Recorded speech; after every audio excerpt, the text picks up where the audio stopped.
Hello everybody and welcome back to another video. We're going to be reacting to the Silksong lore because, uh, you know, I figured I might as well do it after beating Silksong. This will contain spoilers, by the way, if you haven't actually watched it. So, if you haven't beaten Silksong, I wouldn't watch it.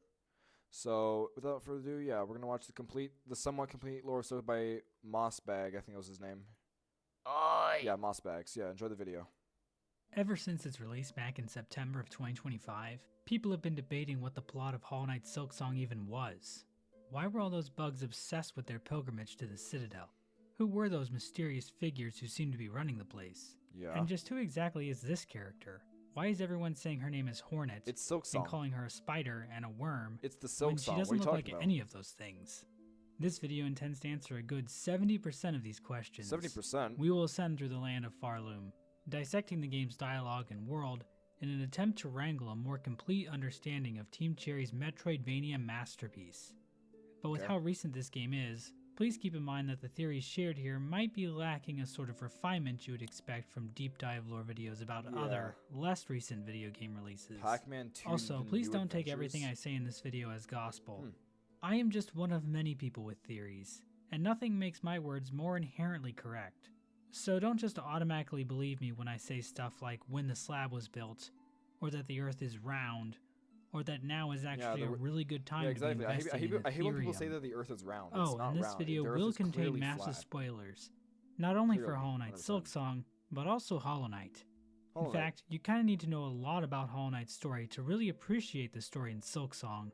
Which I know. So if you need to I know refresh a lot about, not a lot, but I know a decent chunk about it. I'm pretty sure, like, what?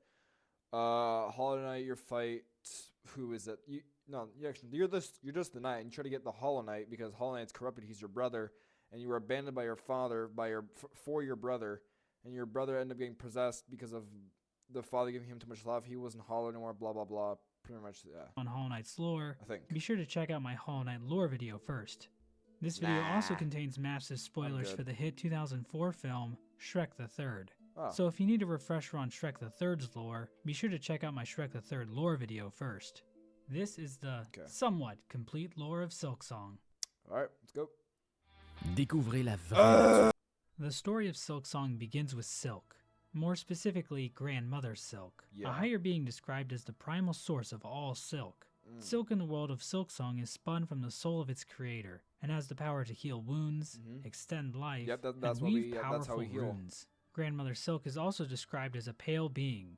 What exactly are pale beings? She's pure white. Some might have you believe they are great beings, worthy of praise above all others. Oh, pale king, pale.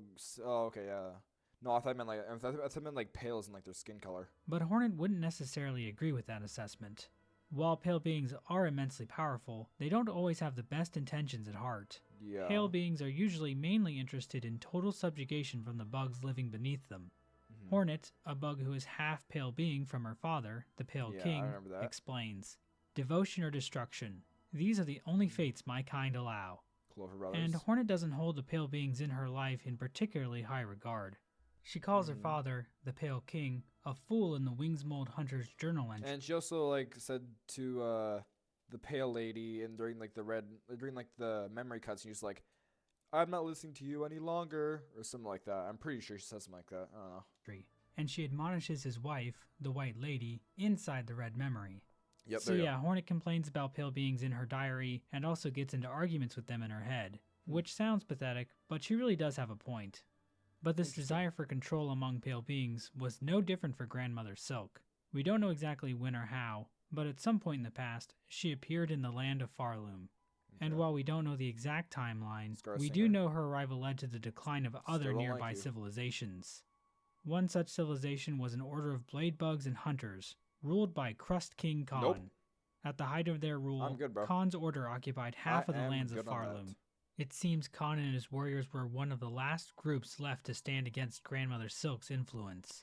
But by the time Hornet arrives in Farloom, Khan's kingdom has been all but forgotten, and his lands eroded by sand. Yeah, that's in Blasted Steppes. That's why there's a bunch of sand, I'm pretty sure. Another group taking up residence in the land of Farloom was the Scar, a tribe of ants united in service under the powerful warrior Queen Scarsinger Carmelita. While Hornet can still find members of the Scar tribe during her time in Farloom, They seem lost without a true nest, and uncertain if the song they hear is still Carmelita's.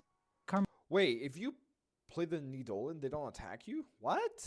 No way. I gotta try that out sometime. There's no way that's real. Carmelita herself can still be found, Yeah. but her form has withered, her power faded by time. Yeah, Judging she looks by like her withered old. body, she appears to be about 28 or do you even mean 29 old? That's years like- old. 20 or 29 years old. That's not old. I thought she would already be like 28, 29 years old. How are you even more old? Like, what the Another heck? force in Farloom Unless, is like, life Nihilith, expectancy a is, plant-like super being low. responsible for sowing the first seed, which would Nihilith, eventually yeah. grow into the region of Farloom known as Shellwood. Because she was in Shellwood, yep. While Nihilith is gone by the time Hornet arrives in Farloom, Shellwood is still filled with life, not fully snuffed out by Grandmother Silk's influence. On the eastern border of Farloom was the land of Verdania, home Yeah. to twin princes. In a bid to avoid destruction by Grandmother Silk's kingdom, That's one of the true. princes gave his life as tribute. But these And then they turned him into Clover Brother dancers. Yeah. actions proved futile, Or as carpet Verdania dancers. fell to ruin anyway, leaving the land as nothing but barren caverns by the time Hornet Well, finds that's them. tough. In addition to these different groups within Farloom, there was also a town far above on the surface. When Hornet On the visits this surface? town in-game, however, it is What? completely abandoned. Playing her needle in near one of the few remaining corpses reveals the following dialogue. Friends seduced. Sweet promises whispered. I've never The been weaving ones beckon. It seems the residents of this town were drawn down into Farloom by the actions of the Weavers, Grandmother Silk's spider Oh. children. Much here. But we saw those in the cutscene for Hornet. And yeah, in this thing too, we saw like that their in the mother, cutscene. these spiders could produce powerful Like the silk from memory. within their shells, and they Yeah. even devised various tools and charms as well. Hornet herself is the child of one Yep, of these weavers, Dreamer, Hera the yep, Beast. Yep, Dreamer. As for why Hera looks so different from the rest of the weavers, the game never really explains. Alright. She's just a weaver that doesn't look like a weaver, similar to how there are humans who just don't look like humans. Either way, all of this means that Farloom was That's a actually fucking Marty Hornet's from ancestral Basics. home, tying her to the land much more deeply than she initially realizes. But what exactly were the Weavers doing in Farloom in this time long before the birth of Hornet? And what were these sweet promises they whispered to the bugs of the land? The answer to that question would be the Citadel of Song, an Yep. eternal city that has long been drawing in pilgrims from the lands below, That's why there's a compelling lot them of to people- follow the that's why holy the path through the Citadel lands is- of That's why the Citadel is the largest area in the whole game. Farloom, by in map hopes size. of basking and singing in its shining light. Pilby, the little pilgrim, explains, Our Oh, holy this land guy. calls on us. To journey up is our greatest task. Who are we to refuse? But they had the door closed. Why wouldn't they want people to come in if the door was closed? Because I had to like open that. So why would you like close it? I don't even remember how you open the door. Is it like with bells or something like that? I think. Guided by faith, we climb through flaming fields, across rolling moors, and up great gilded steps, all to reach that eternal, shining citadel. Yep. Even when Hornet arrives in Farloom, the call of the citadel still pulls in pilgrims, as the Actually, I wanted to say something real quick. Sorry for pausing. But like, I remember, I'm pretty sure there's a way that you can actually get into the Citadel through like Sinner's Road. So while the road is risky and like you could probably die, why wouldn't they just try to go through there into the Citadel? Would they be considered like an immigrant? Is this like an ICE situation or something like that? I don't know. Chapelmaid explains, even now, in Farloom's long decline, the simple bugs, they're witless before it. Too grand, too majestic, grand. too powerful. Oh, 2 grand. One possible This is- example of how the Weavers pulled in pilgrims was through the creation Yeah, of like these money. bells, located in bell shrines Yeah, all throughout bells. Farloom. When Hornet rings one in Bell. Songclave, the caretaker admonishes her, saying, That bell is rung out far and wide. The wretched and the lost will have heard its call. They'll be making their way here now. This exact the same problem? bell design can be found near a workbench in Weavenest Atla, indicating that these bells were designed by the Weavers, possibly as a tool to help draw okay. pilgrims to the holy path to the Citadel. Oh, okay. Bugs arriving at the Citadel of Song were tasked to Fucking hate join the every single one of Holy those. Song. Deep within the Whispering Vaults, Hornet can find Pious Isamor, a giant statue of a pilgrim. While some of Isamor's dialogue is fractured, it seems to be Pious, telling I've never pilgrims seen that. arriving at the Citadel that their true service can now commence, that service being to raise their voices in song. Pilgrims arriving at the Citadel could become Choir members of the choir. Devoted members could even rise to the ranks of chorister, Yep. reed, and Yep. grand reed. They all joined Ooh, in to that's see what the they're called. Citadel's holy song sustained. But hidden beneath the beauty of the Citadel is a cruel system of subjugation designed to trap bugs into a life of endless toil.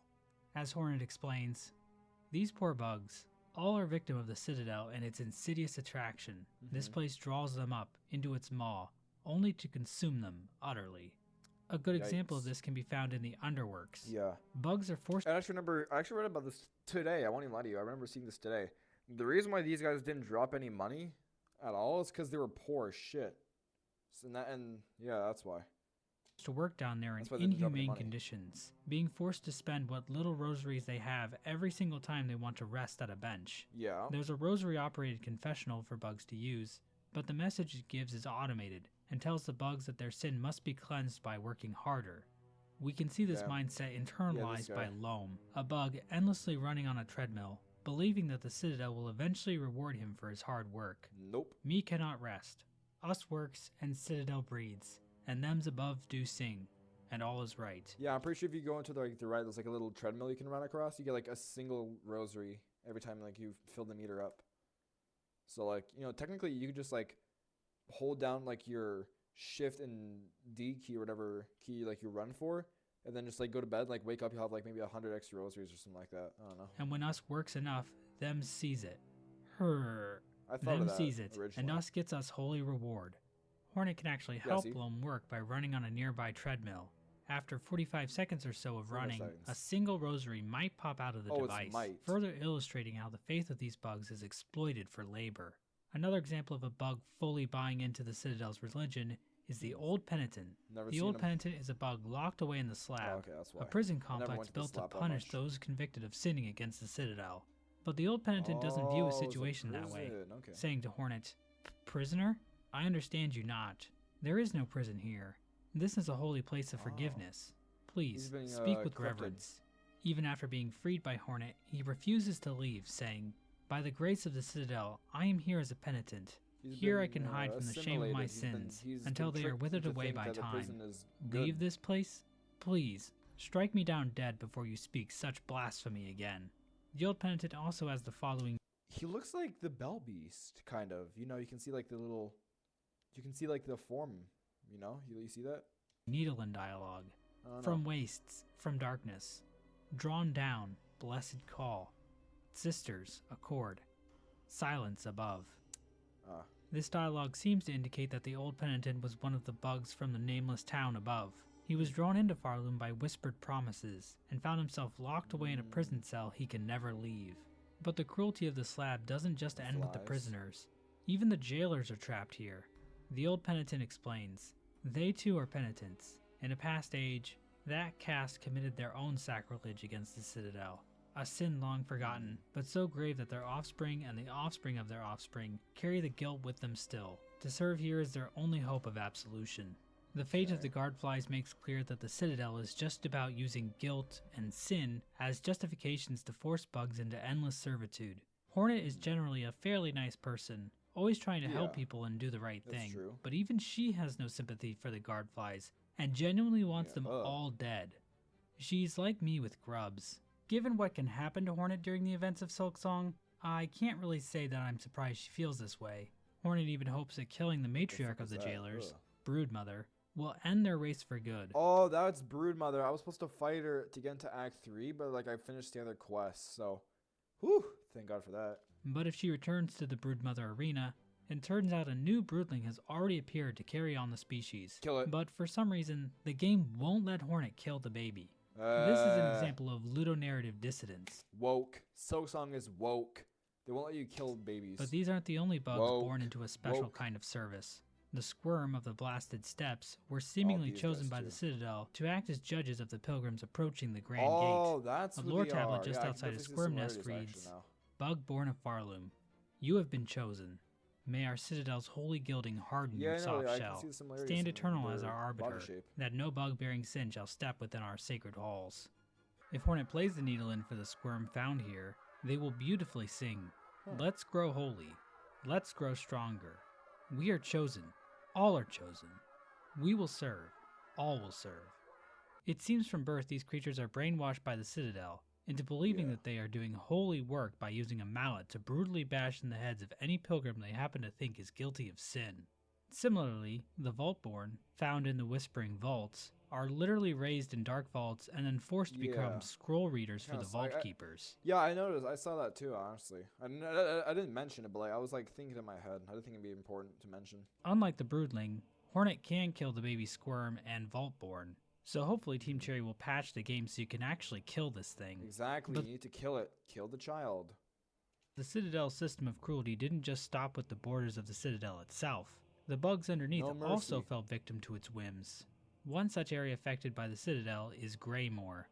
According to Krull and Benjen, the two best characters in the game, Greymoor used to grow all sorts Yeah, of I food, talked to that, but I never but at understood some what they point were the doing. Citadel ordered these bugs to instead dedicate themselves to catching the silk dregs that drifted down from the Citadel and respool them. As a and the scissors to cut the silk. That's true.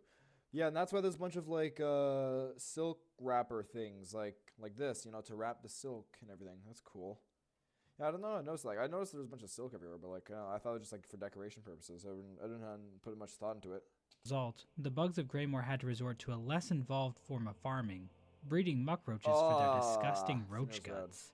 The Yes. smog and exhaust of the Citadel was rerouted using the exhaust organ Mhm. and dumped into current-day biowater, polluting the Yuck. region and incurring the hatred of the Yuck. Stillkin, a faction of swamp dwellers skilled in trap setting. Yuck. Now, I know a lot of you watching this are huge fans of biowater, Yeah, and of yeah. course I am too, but in the Yeah. lore, the creation of 100%. biowater should be seen as a bad thing. The Citadel No, even turned really. No, really. on their own warriors.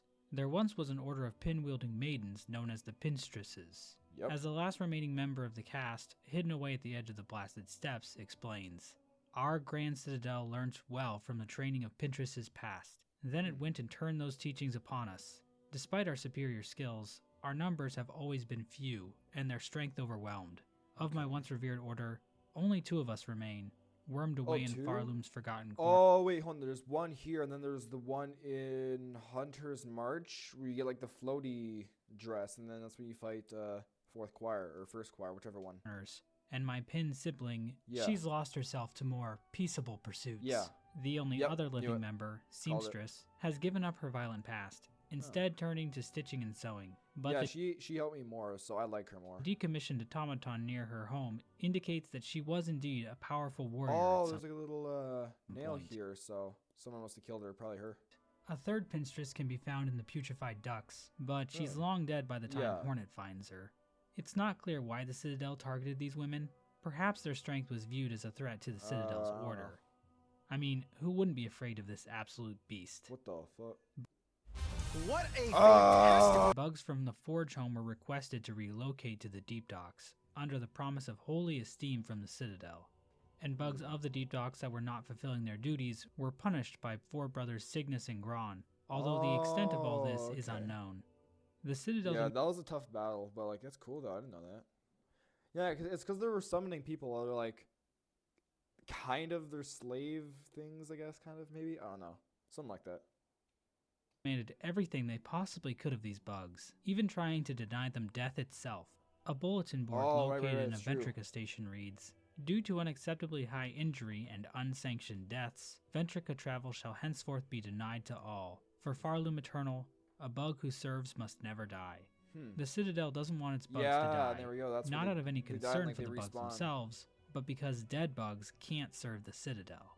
All of the Citadel's cruelty was in service to continuing its song eternally. But what exactly is this song the Citadel is making pilgrims sing? And what does any of this have to do with Grandmother Silk? None of these pilgrims even mention her. To answer these questions, we have to talk about the Citadel's true purpose, that of a cage. Maskmaker explains this for us in no uncertain terms. Never. At one point, I Hornet think can I say saw to her. him, I think. I don't "You speak I of don't the know. Citadel. I don't think Its so. former function has failed, but I can still sense its purpose, some. It is church and cage both." To which Maskmaker replies, "Aye, devised by your ancestors, that monstrosity, and their wicked, clever minds. A system, or a web they'd likely call it, a way to keep their mother sealed in slumber, and themselves free to lavish in their false rule." With this dialogue interaction, we know that the Citadel itself was actually a system devised by Hornet's ancestors, the Weavers, as a Yeah. way to keep Grandmother Silk trapped in slumber. Oh. This is So okay, yeah. Alluded to in the poem displayed at the beginning of the game, Farloom's Folly. The poem reads, "They see Yeah, your the beauty, Yeah, it's like the same thing, kind of like it's like the same kind of ish poem as sort of Hollow Knight. There's like a big poem at the start, and then now there's this one here. So frail and fine, they see your peace, woven of faith and toil. They forget your heart, bound in slumber and servitude. When you wake, they shall see your truth, a beast's nature bare to all. This Yep. poem is specifically about the relationship between the inhabitants of Farloom and Grandmother Silk. The first line describes how the bugs of Farloom perceive Grandmother Silk's beauty. This might be referring to her silk, or the fact that Grandmother Silk fuels the existence of the Citadel. Or maybe they just want to tap. I don't know. The second line it'd emphasizes be that pretty Grandmother lonely as a Silk is bug. only a piece due to the faith and toil displayed by the bugs of the Citadel.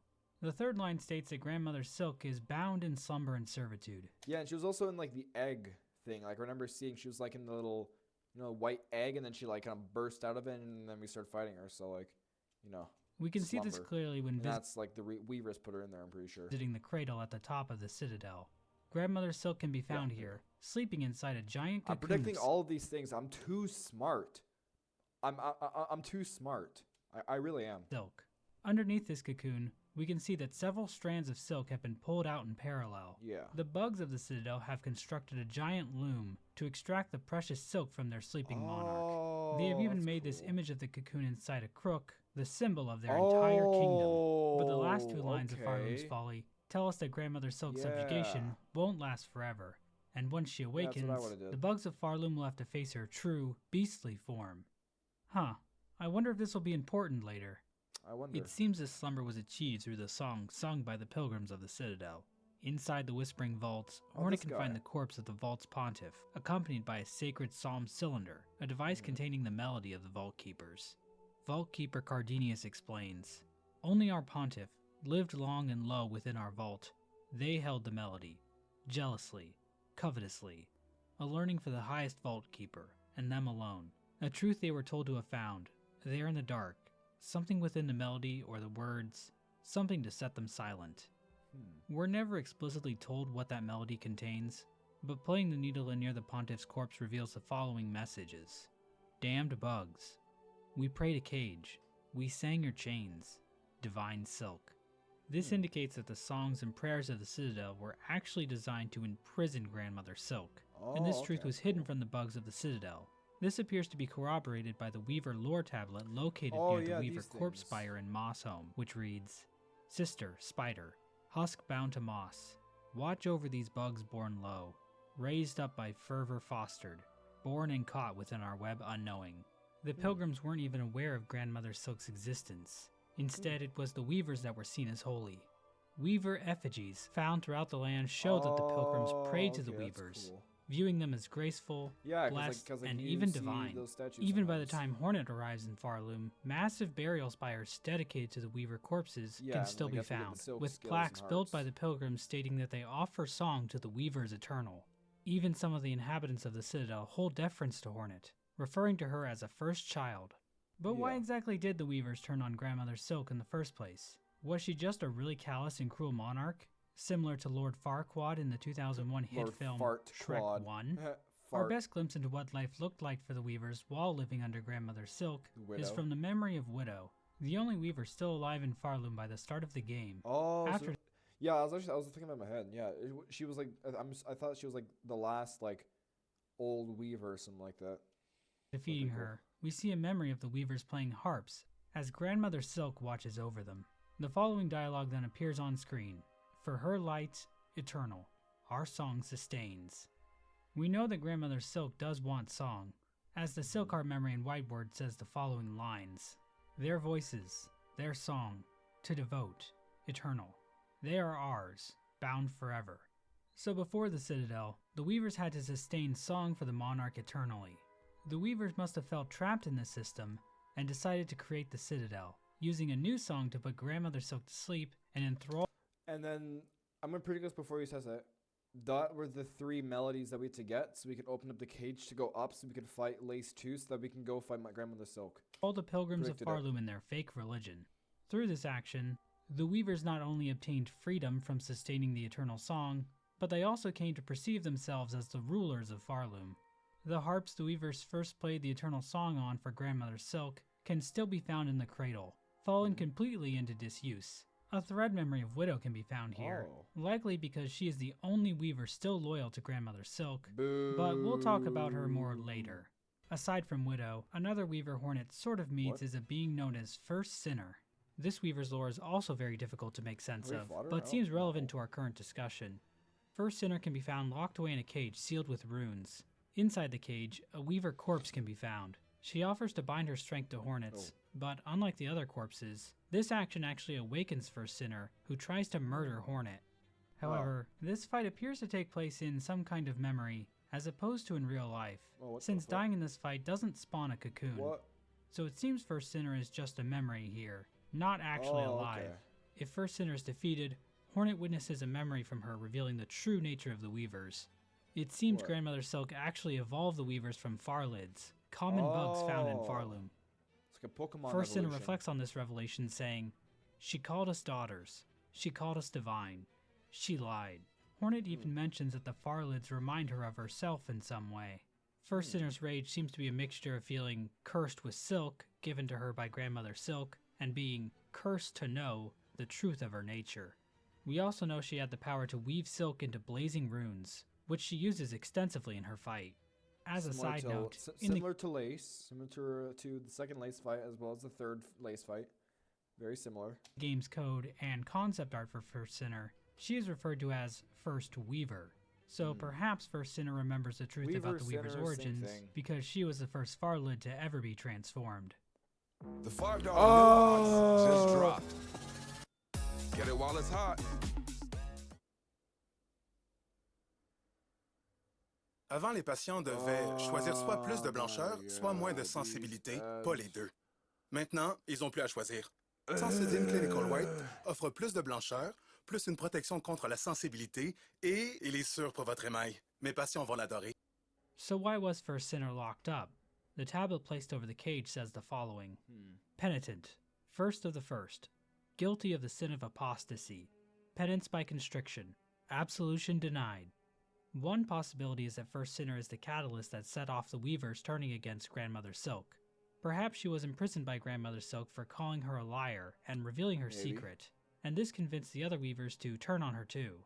At one Maybe. point, First Sinner mentions, "Our Silk, our rage," perhaps implying that she led the first resistance group against Grandmother Silk. Okay. This interpretation gives us a good motive for why the Weavers turned on Grandmother Silk, but I have a few issues with it. She got some We are long told the ass Citadel hair, was holy. devised by the Weavers, and describing First Sinner as a penitent feels very much in line with the Citadel. They are the ones who came up with the entire Faith and Toil system, not Grandmother Silk. Second, if Grandmother Silk chained up First Sinner, why is she still chained up now? Why wasn't she freed or given a proper burial? Third, we see the Citadel sigil, the silk cocoon, on the cage itself, further supporting that this cage was created by the Citadel. I think it makes more sense to say First Sinner was imprisoned by her fellow Weavers. Oh, it's In kinda this like case, the sin of apostasy betrayal. committed by First Sinner was claiming the Weavers weren't divine. This revelation would have been devastating to the Weavers' control of Farloom. They needed to be seen as divine by the Pilgrims, so they decided to seal First Sinner away, regardless of whether or not they even believed her. Oh, okay. I think this explanation So- ties in better with the information we have to work with. As for the "our rage" line, it seems First Sinner is mimicking a lot of the dialogue found near other Weaver corpses. All the other Weavers say, "our silk, our memory," not "our rage." First Sinner also calls Interesting. Farloom accursed instead of haunted, and she kind of lies to Hornet about letting her bind her. So I think some of First Sinner's dialogue can be explained by her being a bit deceiving, compared to her sisters, who are a bit more straightforward about what they want from Hornet. Alternatively, our rage could imply other Weavers joined First Sinner's anger, but were also imprisoned by the Weavers running the Citadel. Overall, Okay. I think First Sinner's fate is a reflection of just how far the Weavers will go to cling onto their rule of Farloom. They would much rather imprison one of their own kin than admit the fact that they aren't divine beings. Damn, bro. Perhaps that was the only choice they had to keep the web of the Citadel from collapsing. Regardless, it seems the Weaver's reign over the Citadel was not destined to last. We know at some point control of the Citadel was handed over to the Citadel this bugs. fucking Conductor loser. Balador tells us this explicitly when he says, "The mantle of rule, claimed greedily from Farloom's fading first children, those bitter Weavers. it was yoke, not crown. Stupid fucking. In Ballador's laws. possession is a Those rune harp, stupid an arena. I ancient hate it. Weaver I hate recording it. instrument containing the last words of the Weavers, which reads, "Sisters, spiders, the burden is past. These simple bugs shall bear it in full. Never to cease, never to silence. We shall die and wait and pray that one may come of silken strength enough to weave us free." This record and Ballador's comments tell us that running the Citadel was a difficult task, and at some point the Weavers decided to flee Farloom. In the lower lands of Farloom, Hornet can find strange gates barring access to various weave nests. Weave nest Atla. In these weave nests, it seems the Weavers schemed against Grandmother Silk. Oh. Weave nest. Why is this here? Yeah, weave nest Atla. Didn't think of that. In Weave Nest Atla in Moss Grotto, Hornet can find a lore tablet that reads, Yeah, that "This one. low her gaze escaped. Prepare, sisters. Yeah, and then to the right you weave meet hope like anew, Anna that we or might something break like free that. this accursed web I don't born know of what our her name naive was. foundation." It seems at some point during their rule, from that room to it the became right. clear to the Weavers that they could not keep Grandmother Silk trapped in slumber using song forever. Instead, they would have to devise a new plan to deal with her. One such plan was Eva, Eva, also that's her found name. in Weave Nest Atla. Eva is a strange being confined to live her life within an iron shell. She is a child of the Weavers, Iron but lung. created from rune and shell instead of more traditional methods. There are two other aspects regarding the nature traditional, of yeah. Weavers I have yet to mention. First of Very all, traditional. it seems there are only female Weavers, considering they always Oh, refer okay. to each other saying sisters. This is similar to how all Labubu's Oh are female. my god. So Shut the that's fuck- pretty La cute. boo boo. Second, Weavers are born with a curse that makes the act of conceiving a child excruciatingly painful, rendering it a near impossible task. I was unable to find any information Oh my on if God, conceiving shut a the child is fuck up for excruciatingly the painful for Labubus. Labubus, unfortunately. As someone who also finds the act of getting pregnant extremely difficult himself, Bruh. I relate a lot to the Weavers here. I suspect this aspect of their nature is due to Grandmother Silk, and the idea that she made them like this this guy makes one supports more the Labubu idea that joke, she I'm only ending ever the video. wanted the Weavers so they could serve her. You might wonder why the Weavers created such a cruel system with a citadel, but it seems they didn't have the best role model. But not all Weavers were doomed to be barren. Horn explains to Eva that her mother was able to overcome the curse's limits, Oh, which okay. sounds impressive until you remember there are dozens of little Weavers running all over Deep Nest and Hollow Oh, Knight. this place. Hopefully Team Cherry will explain exactly Huh, what's Team going Cherry. on with these things, because as of right now, it makes me uncomfy. The Weavers weren't too happy with their creation though. A rune harp found in Weave Nest Atla reads, "Hide her deep, the despised child, our shame shown in shell of iron. She is a wish Oh, cast okay. vain, divinity they mimicked did in not form like too her. frail." It seems Eva was an attempt by the Weavers to create a divine being capable of usurping Grandmother Silk, but she failed to be the powerful being they had hoped for. This is similar to the events Oh, depicted in the hit film Shrek 2, Oh my god, this guy's where Shrek bro. and company created the giant gingerbread man, Mongo, who The- also tragically suffered from his form being too frail for the This task guy's assigned obsessed with Shrek, man. Shrek 1, Shrek 2, Shrek 3. to him. Another attempt by the Weavers to stop the awakening of Grandmother Silk was through the creation of the Snare Setter. One Yeah, can you be can buy found that in from Weave the Nest Architect, I Atla, think. and needle and dialogue observable there shows the Weavers hoped it could be used to keep them free. Eva explains the purpose of the Snare Setter more plainly. Small things, but tests for larger forms. I still Okay. remember their thoughts as they worked, their desperation and their hunger. Another hopeless attempt to wrest their freedom. All ended in failure, of course. R.I.P. In Weave Nest Merglin in Bilewater, a lore tablet mentions that the Weaver's silk will wane at some point, perhaps indicating that the Weavers knew their power was fading.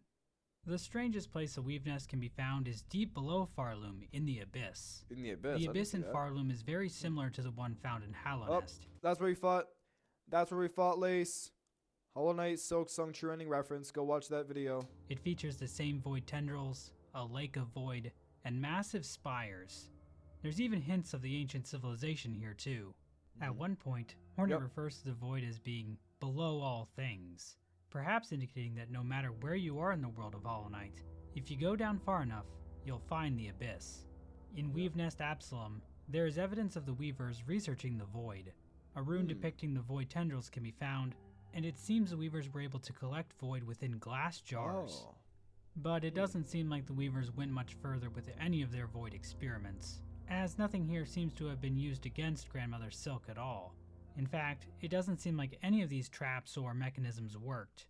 The only thing left the Weavers could do was flee. In Weave Nest Syndrome in Farfields, hidden in a secret room, Hornet can find a map depicting pathways out of Farloom. The nearby rune harp reads, "Flee Wait, hold on. Can I leave Farloom now? I remember in Blasted Steps, you can go like a really long way to the left. You'd be like, no, I cannot leave yet because my people need me. Can I go to the left now? Oh no. sisters. Flee until your strength exhausts. So far you may escape at last her silken sight. To start anew. To Yeah, sustain. maybe. Free of web and service eternal." The pain points before next week. So to briefly summarize, it seems at some point during their rule, the Weavers realized they couldn't keep Grandmother Silk in slumber indefinitely. Whether that was because they weren't bringing in enough pilgrims, or because of their own waiting silk, or because 90% of the bugs in this kingdom can't sing for shit, it was clear I was something about to say, had like, this guy was not cooking. Like, every time I was in Balhor, the guy was not cooking up to be some done. food, bro. The Weavers experimented with creating their own god, but that didn't work. They tried to construct a tool to bind Grandmother's silk tight, but that also failed. So ultimately the Weavers decided to flee Farloom. The only problem was that doing so would end the Citadel's song, hastening Grandmother Silk's awakening. To combat this, the Weavers decided to hand the Citadel over to the bugs themselves, tricking them with a technique we in the cryptospace call a rug pull. Despite their flight, the Weavers didn't Logan entirely lose hope. It seems the Weavers prayed for one of silken strength to one day come and free them from their web. A few Weavers even stayed behind so that they could help this savior should they ever make their way to Farloom. The Weavers also left servitors to watch over their weave nests and await their return. Yeah, I killed him by By the accident. time Hornet arrives in Farloom, it seems there are three main factions in charge of running the place. The Conductors, the Vault Keepers, and the I hated Architects. this shit. The game isn't exactly clear when Hated these different you, factions I hate took you, shape I hate within you, the I hate Citadel. you, I hate you, It I appears hate they've you. been around since before the Weavers left, given that both Vaultkeeper Cardinius and the 12th Architect seem well aware of the Weavers. These three factions were also given the threefold melody, which pilgrims needed to reach the cradle. Yeah. The Conductors seem to I have hate the you, most I hate you, I hate you, responsibility, I hate you, I declaring hate you, I edicts, hate you, I hate sanctioning you. projects, and even getting directly Sorry, involved I got a with bit worked various up. experiments within the Citadel. They also seem to be in the know about the Citadel's true purpose as a cage for Grandmother Silk, giving Conductor Romano's incredibly ominous poem, Farloom's Folly, as well as Conductor Balador's possession of that one extremely incriminating rune harp. This knowledge seemed to weigh heavy on the conductors. Balador questions if he would have ever accepted the duty if he had known the cost. I hate And of course, you. Conductor Romano's poem seems to indicate a sense of disdain for the Citadel. While we never see Conductor Romano in game, we do see a conductor's mask all the way on the edge of Farloom. Whether this was Romano's mask or not, it seems one conductor chose to flee Farloom for good instead of bearing the mantle of rule. I'll be honest, I'm sure being a conductor isn't the easiest job in the world, but it's gotta be better than being the guy who has to feed maggot gruel to muckroaches all day. Yuck. It's gotta be an order of magnitude more difficult, I swear. The Vault Keepers were charged with guarding the secrets of the Citadel. The scroll readers spent their entire lives reading and memorizing prayer scrolls. They also kept psalm cylinders of various prayer songs that could be played back using the proper equipment. From Vault Keeper Cardinius's dialogue, it seems the Vault Keepers viewed the acquisition of knowledge as a way to transcend their own minds and bodies. Vault Keeper Cardinius is also interesting in that he really hates the Weavers, calling them cursed and implying that they bring death wherever they go. And that's So why it's he was kind possible of the mean Vault to Keepers us. were aware of some nefarious deeds done by the Weavers during their rule. But Chakra also calls them vicious, so it's possible the views on Weavers changed all over Farloom after they left. The Architects seem tasked with maintaining the Citadel itself, creating the cogwork core, as well as developing new technologies for the Citadel to use. Much of their craft is owed to the tools created by the Weavers themselves. And similar to the Weavers, it seems the Architects were also interested in creating life. The first Architect designed the first cogwork heart, which was used in the Sentinels, an order of knights that served the Citadel. According to the 12th Architect, the Sentinels ventured, even beyond these walls, to see all bugs brought forced safe to serve the Citadel. The use of the word forced here kind of makes me think the Sentinels were kidnapping bugs to work in the Citadel, but the Sentinel we meet in game is pretty nice, so I really don't want to believe that they did something. Yeah, no, I had my my cogwork heart in pieces. I had them, but I just didn't know what to do with them. I think I gave it to somebody, but then after that, I just never saw them again. Kind of problematic, like kidnapping. Uh, But it wasn't just the Sentinel robots that the Architects created. The numerous cogworks enemies that populate the core of the citadel also owe their construction to the architects. But the source of their power seems to come from somewhere else. Whenever one of these machines is destroyed, these strange white flies escape from their shells. These flies are never directly referenced by anyone in-game, but in the files they are called silk flies. And these things show up all over Farloom. Yeah, they showed up at the start of Hollow Knight Silksong, the first cutscene start when we were escaping. Where exactly do they come from? I believe the answer to that question can be found in the White Ward, a sub-area of the Citadel that provided the setting for horrible experiments. It's here where bugs of the Citadel had silk injected directly into their shells. It seems this was done to extend the life of the bugs. The caretaker explains, "Just think of them greedily shoving the silk into their shells. The madness that overcame them. Eternal life for mortal bugs." The Citadel's reasoning for this can be explained by a lore tablet found within White Ward that says, "Oath of the White Ward. While song must be sung, none may falter. Infirmary, sickness, death, all are banished from our Citadel." So it In was other like words, trying to be the Citadel it was trying to be like a utopia, but it ended up being like a dystopia. It's kind of like it's like kind of like a book I read. I remember I read it in I think it was 7th grade. It was called The Giver. It's like perfect utopia world, but no one has any memories. And then this guy ends up getting memories from somebody, and then he finds out, wow, this place really sucks ass.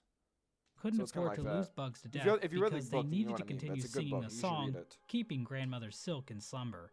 If bugs did die, their bodies were cremated so the silk could be recovered. This process of recycling silk over and over again caused the wills and pain of these bugs to live on through the silk, trapped in a state of torture even after death.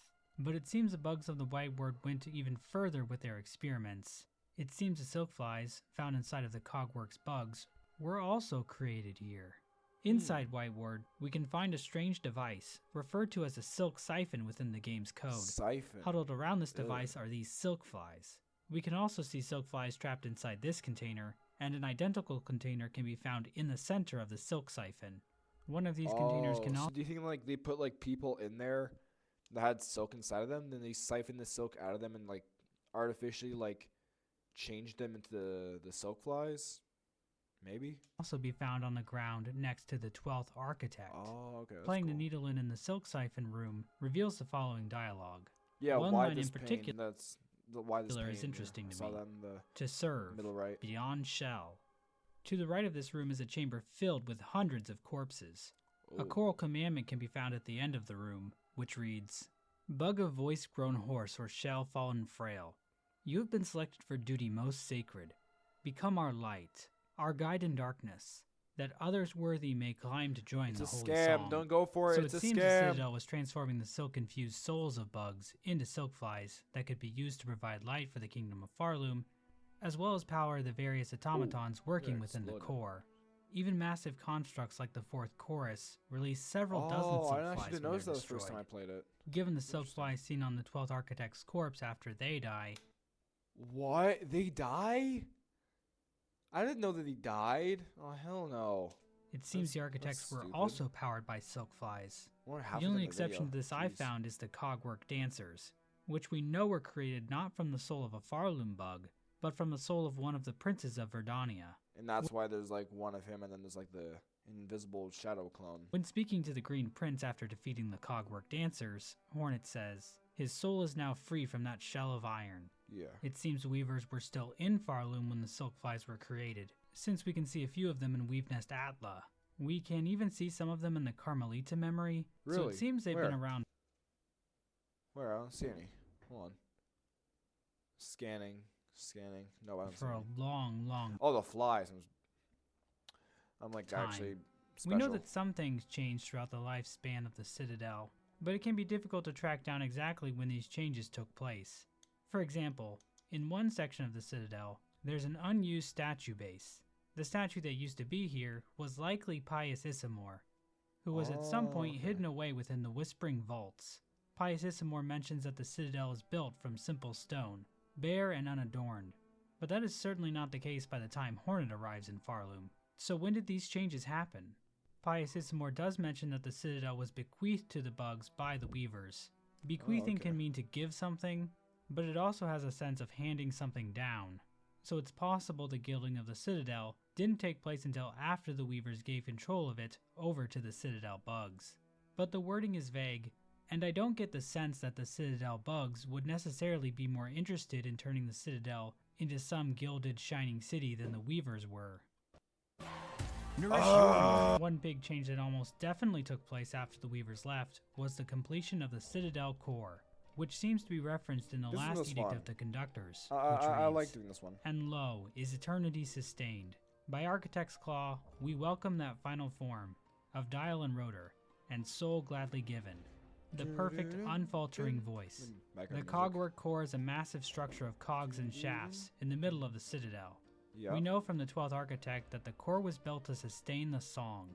The core is filled with cylinders with pips on them, Yeah, I similar saw to that. what you would see in a music box. And we know from the Cogwork Clapper journal entry that there are bells and cymbals within the depth of the core. And at the very top of the core are rows of statues capable of producing song. So Yep, basically, that was the puzzle. act of sustaining the eternal song could be done automatically using the core. Even the maintenance could be done by the Cogwork automatons. This might even explain why the elevator at the entrance to the Citadel goes down into the underworks instead of up into the Citadel proper. If pilgrims aren't needed to sing the eternal song anymore, they can just be directed down into the underworks. And they'll It be forced to be as a slave. Yay! Seems this was the final state of the Citadel under the rule of the conductors. Bugs were either toiling away in the underworks, locked away in the slab, or trapped as silk flies inside the cogwork shells created by the architects. Kind of depressing, The bugs honestly. themselves were replaced by the cogwork core. So not only was the religion itself fake, but the ones doing the worshipping were fake as well. The Citadel's promise truly was an empty one. As the caretaker puts it, inside and out, it's nothing but a grand gilded lie. And despite all the harsh schemes devised by both the Weavers and the Citadel cast, Grandmother Silk continued to awaken from her slumber. Conductor Balador admits to Hornet that this outcome was inevitable, saying, "The mantle of rule, claimed greedily from Farloom's fading first children, those bitter weavers. It was yoke, not crown. Now in our Citadel silence, we share their truth. Only one monarch's claw ever clutched this kingdom, though we raised our voices to cry otherwise." The Citadel cast was finally forced to face the same reality the Weavers had. Even in her subjugation, Grandmother Silk was still the only true power in Farloom. At this point, it seems the Citadel finally fell silent, with only the automated cogwork core left capable of sustaining the song. But it wasn't enough. We aren't exactly sure when this happened, but at some point the land of Farloom became haunted by Grandmother Silk. Her threads reached down from the top of the kingdom, starting with the bugs in the Citadel, and eventually reaching all the way down to lower Farloom, binding the bugs of the land to her will. These threads can be seen occasionally when bugs are defeated, as well as when Hornet plays her needle in near them. But what exactly does the haunting do to these bugs? At the top of the marrow, Hornet can discover a mysterious building. Inside, a grunting bug and strange squelching sounds can be heard. An operating table can be found in this room as well. It seems a bug obsessed with the haunting started cutting into bugs to examine the effects of the haunting itself. This bug, known as the Learned Pilgrim, was actually going to have their own quest, but was ultimately cut from the game. But their findings can still be found written down on a lore tablet, which starts, "In the air, the water, everywhere. After generations and generations of using silk, Farloom has become covered in silk dregs. This can be seen most clearly in the Citadel." The tablet continues, "Inside their shells, twisted inside, guts, tightest around heart, pulsing rhythm. The silk has even made its way into the shells of bugs, wrapping itself around their very hearts. The And that's presence why of when we hit them, we get silk, so we can heal. Smart. silk here is likely due to the experiments of the White Ward. Hornet and the caretaker come to the conclusion that the threads implanted into the pilgrims from the experiments there would be carried down into their offspring, making the bugs of Farloom even more susceptible to the haunting. The tablet finishes, "Sick, alive, dead? Something worse. Deeper. Must look deeper." The haunting doesn't just enslave the wills of living bugs, but it can also reanimate bugs that have already died, allowing Grandmother Silk to puppet them from above. Under the haunting, bugs long dead rose to their feet to mindlessly continue the tasks they had in life. Pavo, from Belhart, who was caught in threads in a similar way to the yeah, haunting, from describes Widow. the experience as not particularly comfortable, saying, "It is difficult, upsetting even to think. Strange, sad memories, not my own, and my own thoughts smothered amidst the tangle. If one could choose to connect themselves to something grander, that curse may seem a wonder. For myself, it now seems a horror." According to the dialogue from the Silkheart Memory and White Ward, it seems Grandmother Silk is seeking union with the bugs of Farloom. So it makes sense that foreign thoughts would invade Pavo's mind as such. While the haunting's power was strong, it didn't enslave everyone. Some bugs like Pondcatcher Reed and Balo resisted the force that claimed their peers. It's not clear why some bugs were able to resist the haunting's power. Benjen and Krull, the two best characters in the game, share their own theories about it, saying, "The haunting? Oh, we's got that all worked out. Benjen and me are a right pair of philosophers when we bend our minds to it. It's faith that gets you. It's all caused by being too devout." Yeah, or maybe not being devout enough. Or maybe it's safest not to think about it at all. We could all learn a thing or two from these wise men. At some point, probably during the haunting, Grandmother Silk also created her own children entirely out of silk, Lace. Phantom and Lace. In the Oh, Silkheart Phantom? cutscene after defeating Oh, okay. I thought Phantom was just like a random person, but Lace, Lace yeah, in the that's cradle, cool. we get some dialogue hinting at Grandmother Silk's motivation for creating Lace. Hmm. Better a child spun mad than none. Better a child spun frail than none. Better a child spun pure than them. One to wish our waking. From our silk, a child born loyal. So it seems Lace was created to be a loyal replacement for the Weavers who betrayed Grandmother Silk in the past. Caretaker describes Lace as follows. "Look of a child and a mind to match, but her's been up wandering this citadel longer than most, even in its long silence. Way 'fore you came and roused its ire." So Lace is kinda like a 1,000-year-old kid, like you see in those Asian cartoons. So that's kinda weird. But then Yeah. again, the Knight in Hollow Knight is technically using the body of an unborn fetus when you think about it. Oh, great. So maybe this is par for the course for Hollow Knight lore. The point is, it seems Grandmother Silk really emphasized the child aspect of Lace when creating her, perhaps thinking that would make her more loyal. But that plan created its own problems, as we'll see. Phantom is the other daughter created by Grandmother Silk, Yeah. but she appears to be deteriorating by the time Hornet finds her hidden away in the exhaust organ under the citadel. Yeah, because her mask is like falling off. Her needle in dialogue contains lines like "forgotten" and "discarded," implying that Grandmother Silk wasn't as invested in her as she was Lace. So she had a, But she had a favorite despite their child different then. stations in Farloom, Lace and Phantom share a similar tragic fate. Inside this area is an empty tank. Playing the needle and reveals a thread memory of Lace talking to her sister inside the tank. Oh, The dialogue what? reads, "She spun us to fade. She spun us to break. Why us, sister? Why us?" Lace seems to resent her mother for her form, saying, "This weak, wasting existence. This was not life, just a husk shaped to act as a child."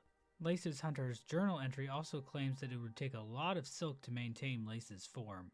So it seems Grandmother Silk's silk-spun children were fragile creations. Phantom has come to accept this by the events of the game, asking Hornet in her needle in dialogue to free her from her fading fate. Lace, on the other hand, still isn't too happy about the whole being born frail thing. Huh. I wonder if this will be important later. At some point during all wonder. this, choir bugs were sent out from Farloom to track down and retrieve the Weavers and their kin. The cages used to transport these Weavers Oh, so that's why we're taking. Okay. Well, mystery solved. That's pretty much the only thing I want to know. can be found in the cradle, giving us insight into where they were captured. A frail bug with 1/8 Weaver ancestry was found in the Sand Sea Waste. Another 1/8 Weaver was mortally wounded and taken in the Black Barrens. And a quarter ancestry Weaver was staked to serve and taken under the City of Steel. But we're not there because we broke out because we're awesome like that. You can also find a coral commandment possessed by one of the bugs Yeah, I that saw that kidnapped one. Hornet, I which saw that one. reads, "Full chamber to the think. kingdom of the White Worm. Claim the Weaver in half part. Last of their line. Sense strong with silk. Resistance anticipated. Quell with rune cage." What's interesting about this line is the phrase, "sensed strong with silk," which possibly implies that the Weavers could be sensed from Farloom, possibly explaining how the locations of the Weavers were known. It seems most likely that Grandmother Silk ordered these Weavers captured. Her exact motives are never directly stated, but it seems likely to me that Grandmother Silk wants these Weavers for their silken strength. Maybe she intends to bind these weavers to herself, Yeah. making her even Because stronger. that's what we did at the end of like the normal ending. We binded so that we could save it, but you know. While we know several weavers Yeah. were brought back to Farloom, only one can be found alive in-game, Widow. Widow is a pretty mysterious character in the lore. According to Hornet, her mask was forcibly removed, and heavy pins were Yeah. stuck in her spine to keep her from making her own silk. Widow is a fanatic for Grandmother Silk, and a thread memory of her worshipping her in the cradle can be found.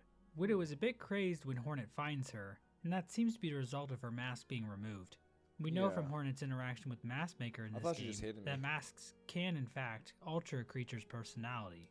But who exactly removed Widow's mask, and why?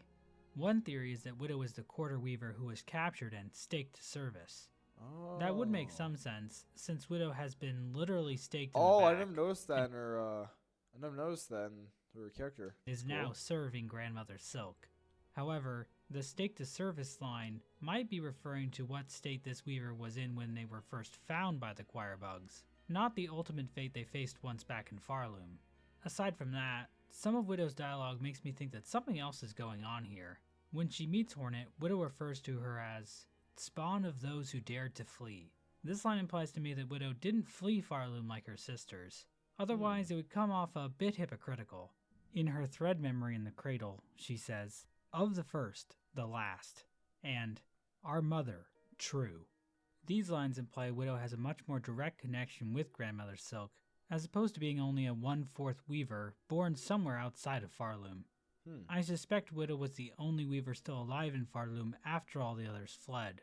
As for the removed mask and bounded silk, there are several possibilities.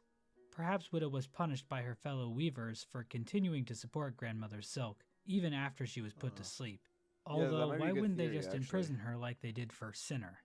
Maybe Grandmother Silk cruelly had Widow punished for the crimes of her fleeing sisters, and then kept her around as a servant. Or maybe Widow did it to herself, forcibly pulling her own mask off, similar to pulling out one's own teeth, as some kind of demented demonstration of fealty to her mother. Nothing is strictly mean, confirmed though, and I'll be there's a curious to see chance. what theories evolve around this character. As for the weavers that did flee Farloom, it seems their goal was still to create a child that could usurp Grandmother Silk.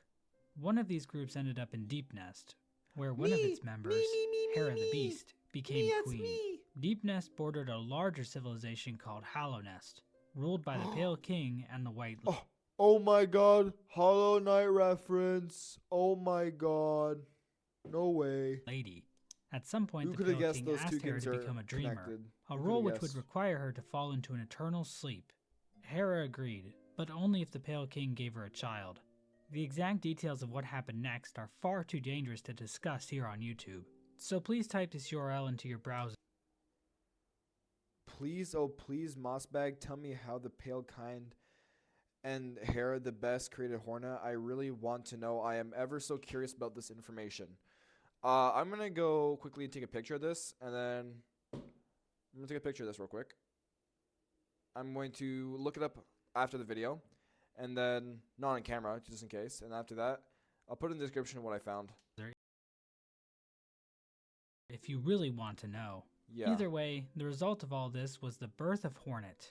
Yep. We see during the Red Memory in Act 3 of Silksong that the Weavers were watching over Hornet Yep. closely, hoping to draw out her Weaver nature. And that's what I saying, said. That's what I said. Prove yourself more Weaver than Worm. That's what I said. That's what I said. That's "Prove what I said. yourself more Weaver than Worm." That's what But I Hera said. challenged this, telling Hornet, "Ignore them, daughter. They're whispers. That's what I said. I'm Greater, too smart. grander, Weaver, Guardian, Queen. Those are their desires. Yes, Queen. Not your own. Certainly not mine. Only if you resist them, you might see it. Another hope. Beyond." So it seems the Weaver saw Hornet's strength as a pale being, and hoped that she would finally help them defeat Grandmother Silk.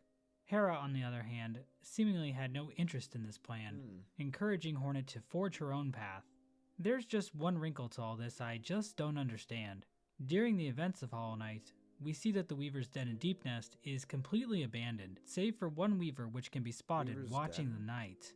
According to the Weaver Song don't charm remember found that. in this area, these I Weavers don't have actually that. left Hollow Nest for their old home, Farloom. But if that's the case, what happened to them? Hold on, I They actually, actually see that. left? Let me just read what it says.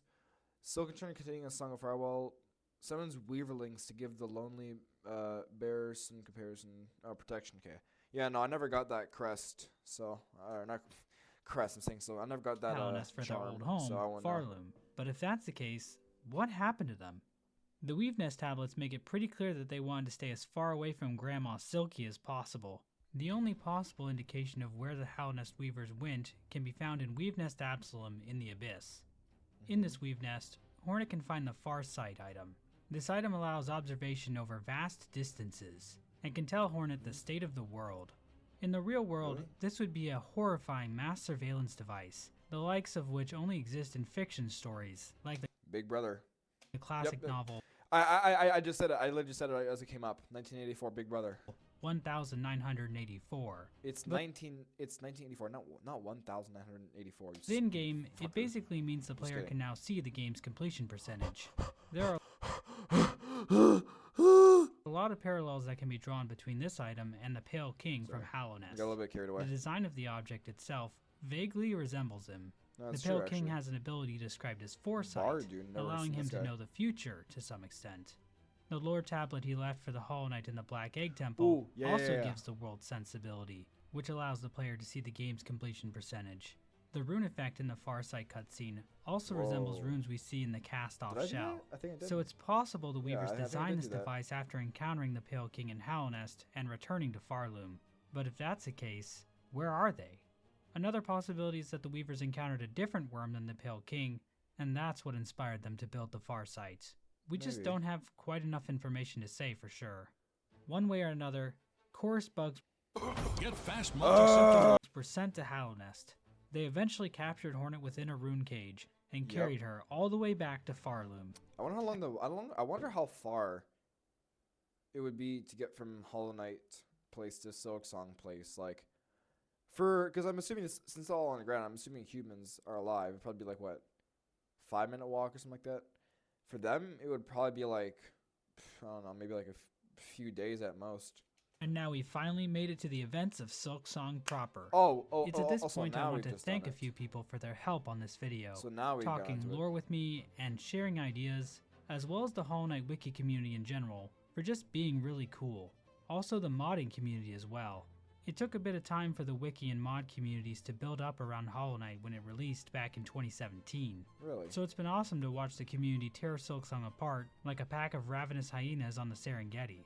It honestly brings a tear to my eye, and I don't even cry that much anymore. As the party arrives in Farloom, a silkfly appears out of nowhere said. and breaks the rune on Hornet's cage. Hornet escapes from her captors and begins her long trek up to the citadel, telling the chapel maid, "Then I shall seek their citadel. If the veiled bugs would go to such lengths to bring me here, I intend to find out why." Along the way, Hornet will meet beloved characters, such as Quiet Pilgrim, Fearful Pilgrim, Aged Pilgrim, So we're not going to talk about Sherma? You know, like, we're not going to talk about Sherma at all? The blissfully ignorant child?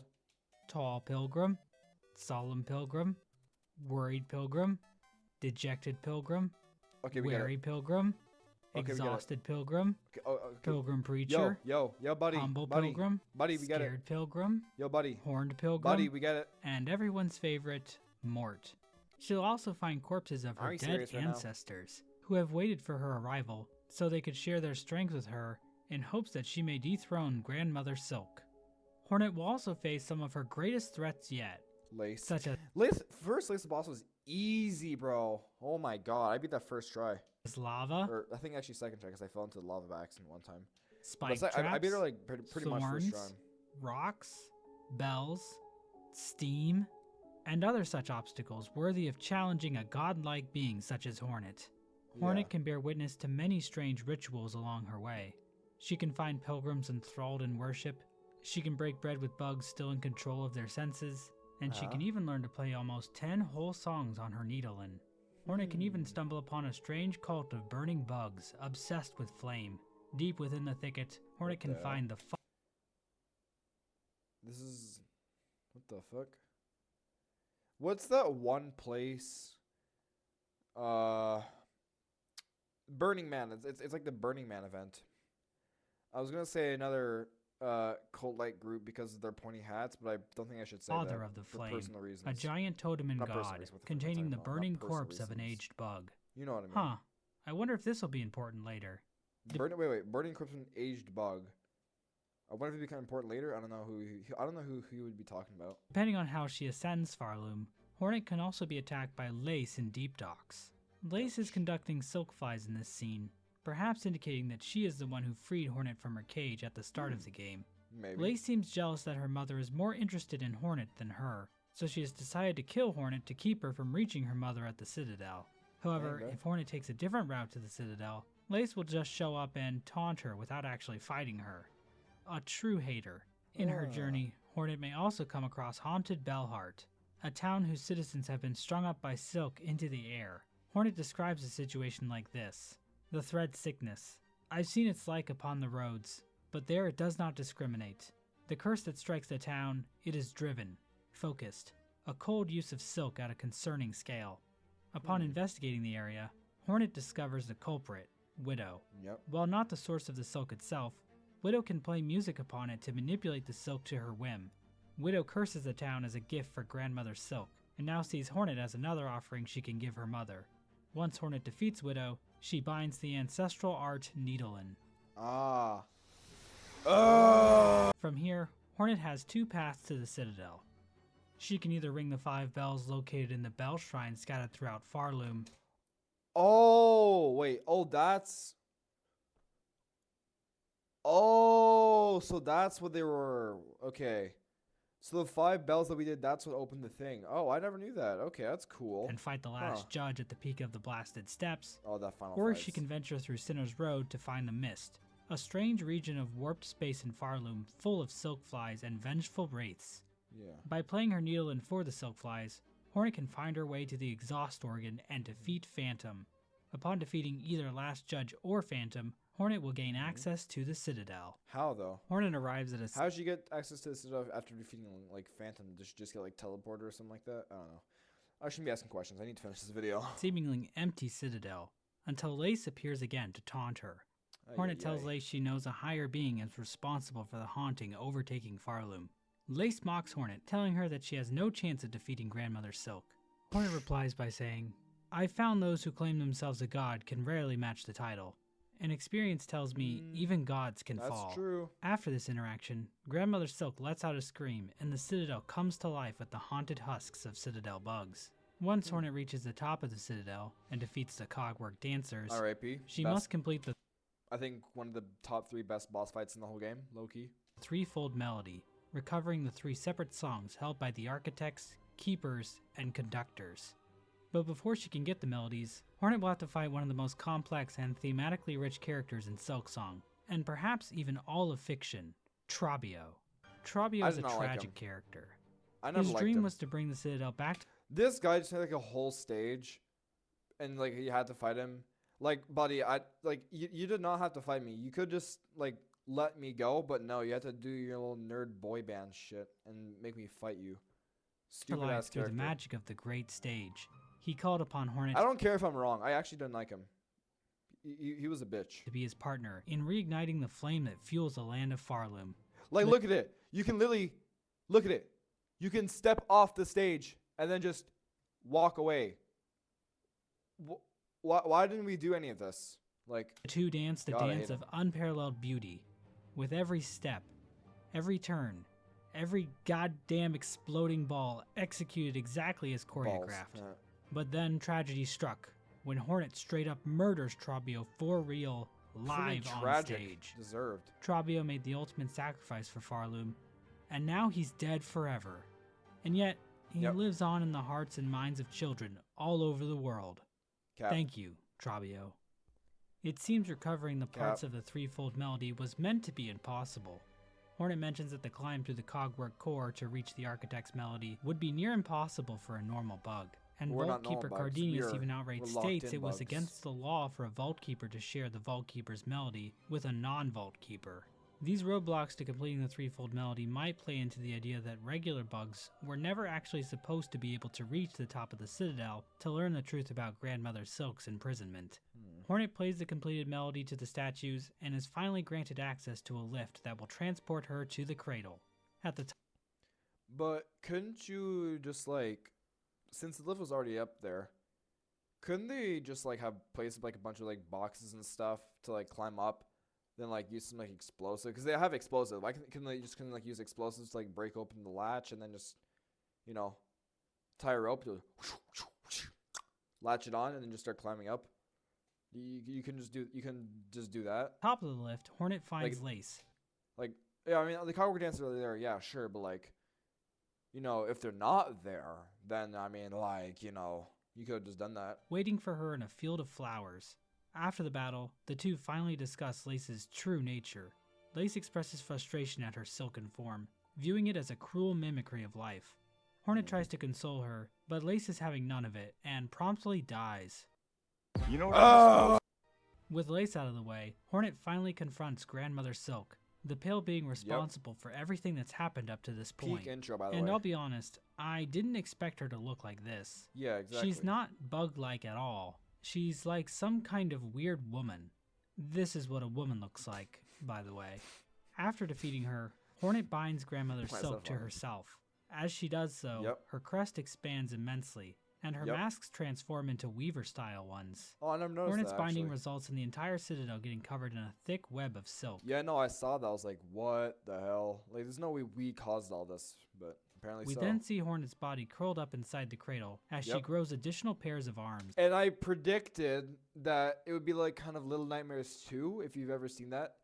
So Little Nightmares 2, Mono ends up, spoilers actually, Mono, he fights the Thin Man, goes into the tower, gets betrayed by Six, and then grows up to be the Thin Man, essentially repeating the cycle. So I think in Silksong, it's kind of like the same thing. So Hornet will end up as my Grandmother Silk. This ending is referred to as Weaver Queen in the Weaver game's Queen. achievements menu. It seems this was the end goal of the Weavers, much like Eva So before like the cycle will always continue. So she'd be like the new Grandmother Silk, etc., blah, blah, blah. her. Hornet was an attempt by the Weavers to create a being capable of usurping Grandmother Silk. The Weaver Queen ending is not a happy ending for Hornet, as it depicts her following the predestined path the Weavers wanted for her, with her body becoming even more Weaver-like in appearance. But we know that wasn't Hornet's true desire. At some point, the caretaker asks this of Hornet, saying, "Ready to make your play, to oust one ruler and claim her place?" To which Hornet replies, "I'll not deny some part of me desires that outcome. Dominance, it seems, is baked deep in my blood, as too, no doubt, for the one up top. And yet, another part resists. A part, over time, I find myself siding with more. That part wishes not to claim a monarch's mantle. Rather, it would see my freedom regained, and this kingdom's bugs unshackled from their pale chains." So if the Weaver Queen ending is a bad ending for Hornet, are there any good ones? Yes, there is. The true ending. Oh, Twisted Child ending. Well, never let's mind. look at the Twisted Child ending. Defeat To Grandmother get Chris- this ending, Hornet has to bring the Twisted Bud item to Greyroot, a strange creature located in Oh, her. Yeah, I remember seeing her. I just don't know what she was doing there. though. Shellwood. Doing this lets Hornet access the Rite of Rebirth quest, where Greyroot injects Hornet with a parasite that limits her silk and removes her ability to equip tools. What? To remove the parasite, Hornet must seek help from Yarnaby in Greymoor, a doctor kicked out of Belhard for her questionable medical practices. But Hornet can actually just keep adventuring around Farloom instead of dealing with the parasite immediately. Why would anyone want to actively go for this? This is like the worst. Like, this is like the worst idea ever. This can lead to some interesting interactions. Eva will bar Hornet from entering her chamber. Any wardenfly that catches Twisted Leech is crazy. Hornet in a cage will be killed by the parasite. Tip and Pill will refuse to let Hornet make deliveries. But the biggest change comes from when Hornet defeats Grandmother Silk while still infected. Both What? pale beings will get tangled in the parasite's roots and be turned into some kind of hardened plant material. Then this happens. Uh-oh. Uh-oh. So I don't think that's a particularly good ending either. Yeah. But the bad endings don't stop there. There's there's actually more. another ending that was cut from the game called Oh, okay. Strung to Serve. From what information I've seen, this ending was originally going to trigger if Hornet hadn't rung enough of the Bell Shrine bells across Farloom. There's a cut line from Caretaker implying these bells weaken Grandmother Silk. In the final game, these bells just unlock one of the two paths to the Citadel, Yeah. so they aren't quite as important as they might have been earlier in the game's development. In this ending, Grandmother Silk overpowers Hornet at the end of the battle. We get a shot of what Yikes. appears to be some kind of fusion between the two beings. This being then sends threads down to the hapless pilgrims below. So in this ending, it seems like Grandmother Silk succeeded in taking Hornet's strength and is now free to enslave all of Farloom to her will. So that's a really, Yay. really bad ending. But don't worry, I'm sure the next ending will be good, right? Yeah. Well, no, Oh, it's okay. not a good ending. It's honestly not even really an ending. Oh. If Hornet helps enough people in Farloom, the caretaker will eventually suggest to her a method to trap Grandmother Silk. Yep. Act 3. This involves collecting the souls of the caretaker's remaining relatives left in Farloom. These souls include Including the the one from Grohl the Great. Because everybody loves him. chapel maid in the Moss Grotto, the bell hermit underneath Bellheart, and a deceased bug whose soul can be found in bile water. Both the chapel maid and the bell hermit give their souls willingly, but the remaining soul, the seeker's soul, is a little more difficult to obtain. Yep. At some point, this bug traveled into bile water to seek the help of the Stillkin. But instead of working with this bug to fight against the Citadel, the Stillkin killed him and took his soul. Hornet has to infiltrate the Stillkin's home, Bilehaven, and defeat them and their leader, Grohl the Great. Now, I have the feeling people are going to try and make the Stillkin out to be the bad guys here.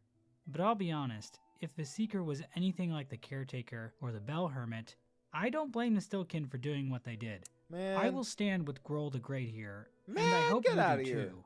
The Get outta here. Caretaker also instructs Hornet to search Weaveness Atla for the Weaver's prototype weapon, the Snare Setter.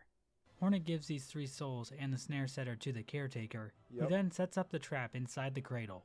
Hornet Yeah. then challenges What was the trap? Oh, sorry. I her, muted it. defeating What was the trap, actually? I don't think I've ever figured that out. I wonder what the trap was. her. Instead of binding, Hornet plays her needle in to activate the Caretaker's trap. But something unexpected happens. A large circle of void Yep. within the Snare Setter appears beneath Hornet and Grandmother Silk. The art assets for this thing imply that it's actually opening a portal directly to the Abyss. The void starts to pull Grandmother Silk Because in, of all the souls, maybe? who in turn grabs onto Hornet, attempting to drag her down as No. well. But this But scheme then is thwarted Lace by saves Lace, us. who cuts Hornet free Yay. and falls into the void with her mother. The two disappear into a giant black ball of void Balls. that then collapses in on itself, creating a shockwave that shakes the entire Citadel. But just as things seem to have finally ended, void-covered silk threads reach up through the ground from below. Yeah. This concludes the snared silk ending.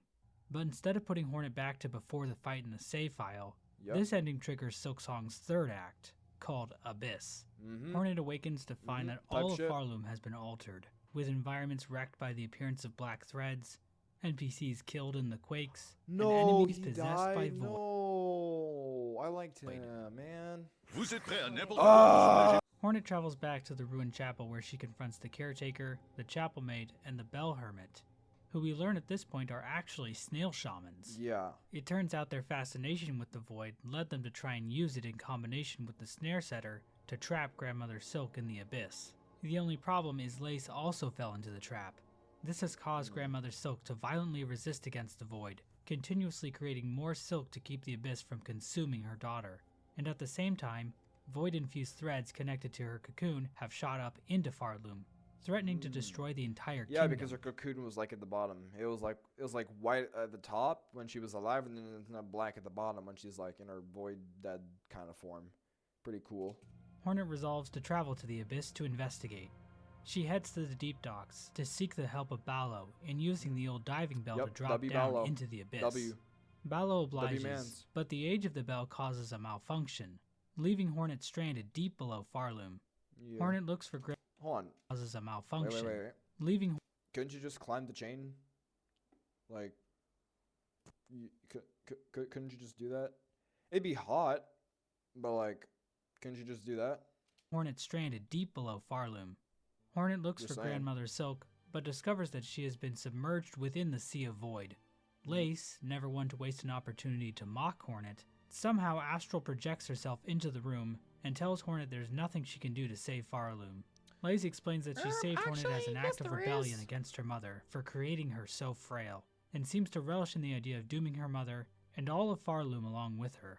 But Hornet remains determined, claiming that she will acquire the bloom that repels the dark. Which is the Hornet flower returns from to the top of the Hollow abyss, Knight. only to find that the diving bell has disappeared.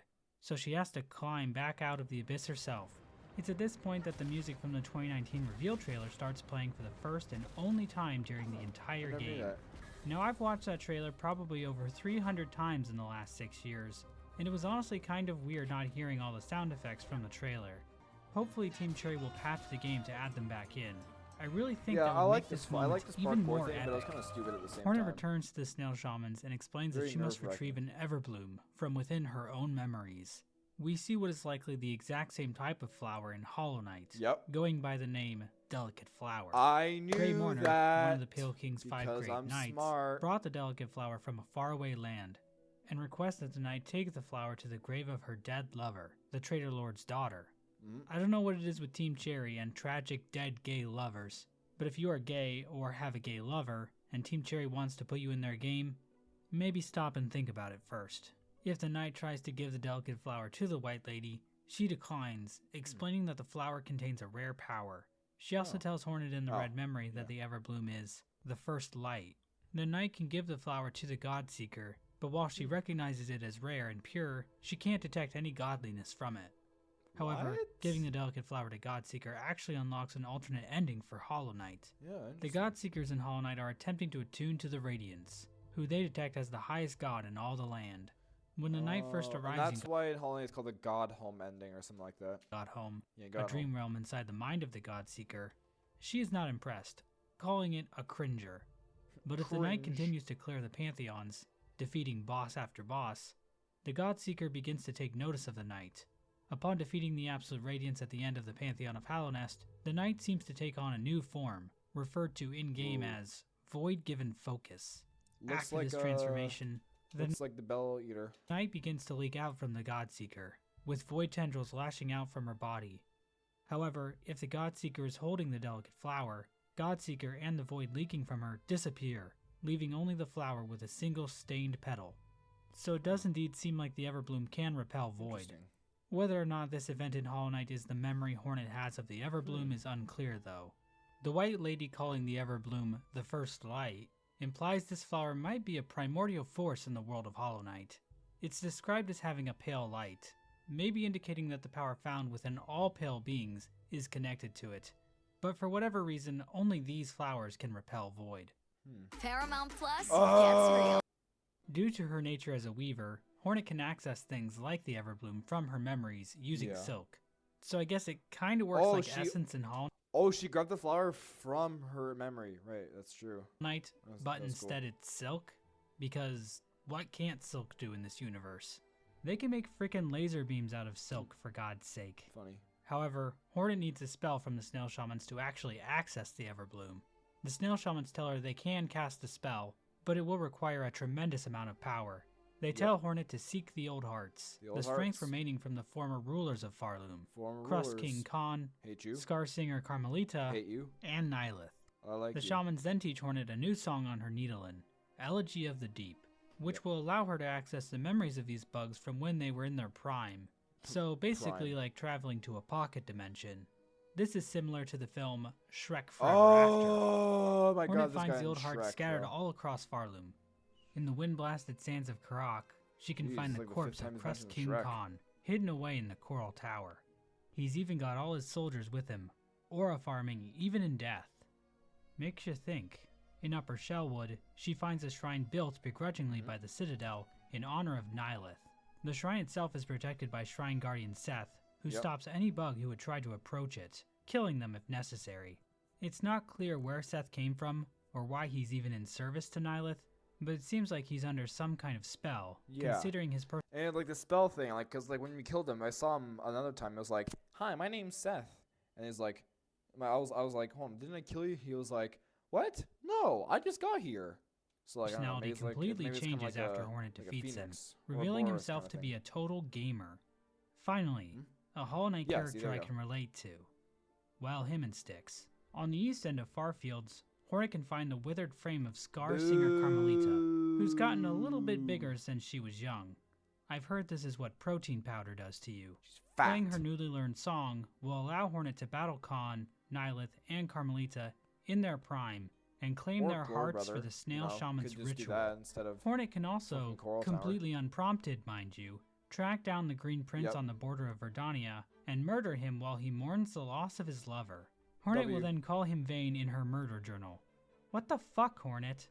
This means Hornet Womp can actually acquire womp. 4 old hearts. Whichever one she doesn't give to the snail shamans will get put on a shelf in her bell Oh, home. it's actually beating. Ugh. What is her problem? Upon bringing the old hearts to the snail shamans, the trio cast their spell, sending Hornet into the red memory, a dream space flashing back to moments of her past. We see the Weavers influencing Hornet. Yeah, from I a won't young- lie to you. A dream This cutscene kind of scared me because like when the cutscene paused, I thought it was going to like jump scare me or something like that. I don't space know. flashing back to moments of her past. We see the Weavers influencing Hornet from a young age, Yep. encouraging her to embrace her Weaver heritage. We then see Hera telling Hornet to forge her own path in life, and that she is not bound to follow the desires of her Weaver kin.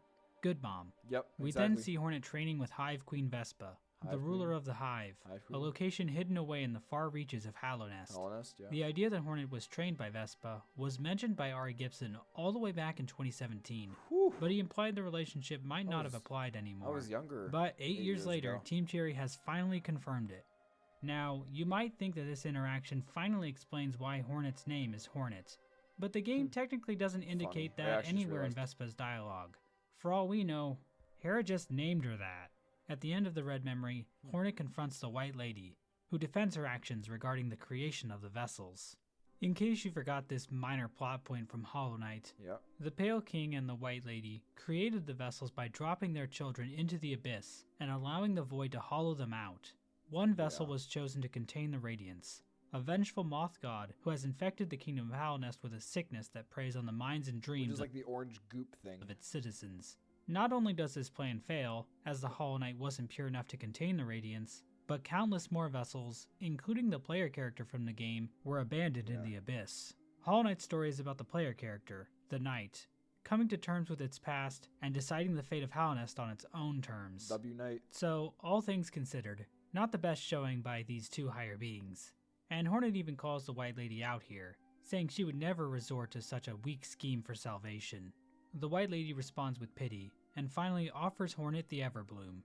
I think this sequence serves as Hornet rejecting the excuses of her divine kin. It seems Yeah, that fountain. I'm pretty sure you had to do I like think the the $3,000 to get like a shard or something like that. Yeah, I never sequence did serves as that. Hornet rejecting the excuses of her divine kin. It seems Hornet views their actions as coming from a position of weakness, while Hornet has come to find the If I strength get to another craft the ad when there's like 5 minutes left, I'm gonna crash world out. exactly as she dreams it.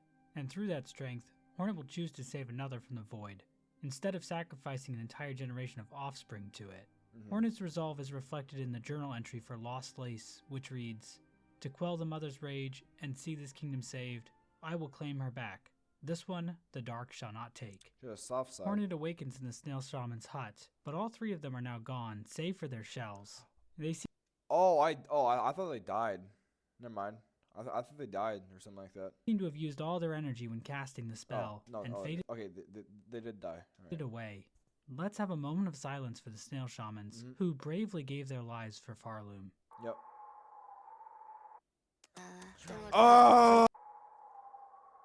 Anyways, here's my tier list for them. With the Everbloom in hand, Hornet returns to Deep Docks, where Ballo has fixed the diving bell. Hornet descends into the abyss again, where Lace stops her to chat one more time, saying, "Take the final plunge, Spider. Join us in my drowning palace, and let oblivion swallow us all." I think she's talking like this because like her void form is corrupted and her void form is talking through her like normal form or something like that, kind of like a parasite. Hornet rebuffs Lace, saying, "Oblivion may take you, child. My own life I shall not sacrifice. Ooh, holy I have tough survived the knuckles. fury of your land. I have borne its barbs and its blades, and I have seen wonders behind its dangers. But So always, tough, child, boy. I remain a daughter of Hallownest, and the void below all things, that darkness I will fear no longer." Ooh, This so is the last tough. line of dialogue in the game before the true ending, and it's Yep. also the only time in the entire game the word Hallownest is spoken, which, considering Hollow Knight is 8 years old at this point, I think Jeez. legally qualifies as nostalgia bait. You hate to see it. Hornet then begins her descent into the lake of nothing below. Yep. Hornet arrives in a silken sphere created by As I said, the black sphere Grandmother egg Silk. thing. The pale monarch can be seen inside, bare of She's silk. naked. Whoa. Lace finally whoa, appears, censor but this that, time corrupted by Void, please. referred to in-game as Lost Lace. Hornet proceeds to beat the crap out of her, Yeah. slowly freeing her body from the corrupting Void.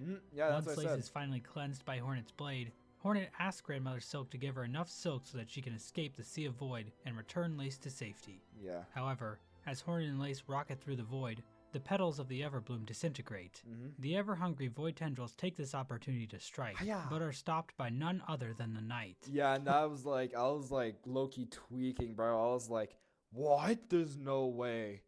I was like tweaking over this, bro. That was like kind of cool. Who has arrived in Farloom with the rest of the shades. We even briefly see the knight's focused form, indicating that the knight has likely been elevated in power by the ritual of Godhome in this timeline. Okay. We never really got a sense of the knight's desires in the events of Hollow Knight, but I feel the dream Yeah, realm because like in Hollow Knight, we were just kind of there. We were just in the moments, really. But Silksong, we actually have like a reason. Our ending was about the knight and its siblings destroying the Radiance, not because they wanted to save Hallownest or anything, but because they wanted to free the Hollow Knight from its suffering, trapped in the Black Egg, separated from its siblings. The knight also choosing to help Hornet, another one of its siblings, implies that the knight really does care for her. Yeah. And it's not like Hornet also didn't help the knight as well, guiding it towards the King's brand so it could learn the truth of its conception. Yeah, she saved me there, saved me Hollow Knight true ending, when she like... So the knight helping Hornet here is another example of how Hornet helping others leads to the world of Hollow Knight being a better place, at least in some ways. The knight returns Hornet and Lace to the surface, the void threads around them dissipate, the two awaken, and Lace has a bit of a laugh while Hornet hits her with the Weaver Stare. 1,000-yard stare. This ending is called Sister of the Void. Farloom and its white knight have been saved from complete destruction, and the system of endless song and toil has finally been eradicated. Yep. But now that we've talked about Silksong's story in detail, just one question remains. What is this game even about? Maybe it's a story about lineage, and how we shouldn't let our ancestors decide our fate. Or it might be a biting criticism of how religion is a tool used by the powers that be to extract labor from the unwitting proletariat. It could be an examination on the nature of truth and how the web of lies we spin will inevitably ensnare us.